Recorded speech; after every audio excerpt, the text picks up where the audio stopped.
හොඳට බලන්න 99 මට මගේ ජීවිතේ එකම එක දෙයක් තේරුන්නේ ලංකාවට ගියන් පස්සේ.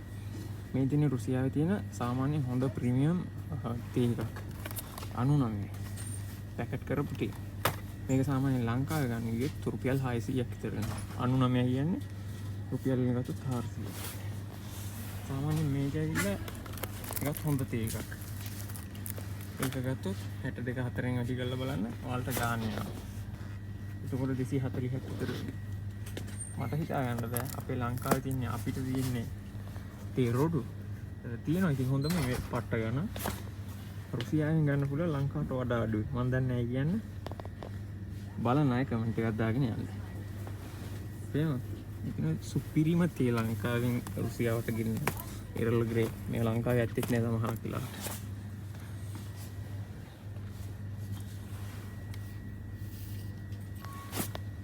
පේනවා රිචඩ් අනික කොහෙලා පුදුම වෙන්න ඕනේ දේ තමයි රුසියාව තමයි මේ වෙනකොට ලෝකේ වැඩිම සම්බාධක තියෙන රට සම්බාධක 30000කට වඩා හැතිනවා ඊට අමතරව තනියම යුද්ධයක් කරගෙන යනවා තමන්ගේ රට ආරක්ෂා කරගන්න අවුරුදු 4ක් වැඩි දුර තොරතුරු පස්සේ වෙලාවක පෙන්නන්න ආසහිතේ බලන්න අනිවාර්යයෙන්ම channel එක follow කරගෙන යන්න පාඩු වෙන්නේ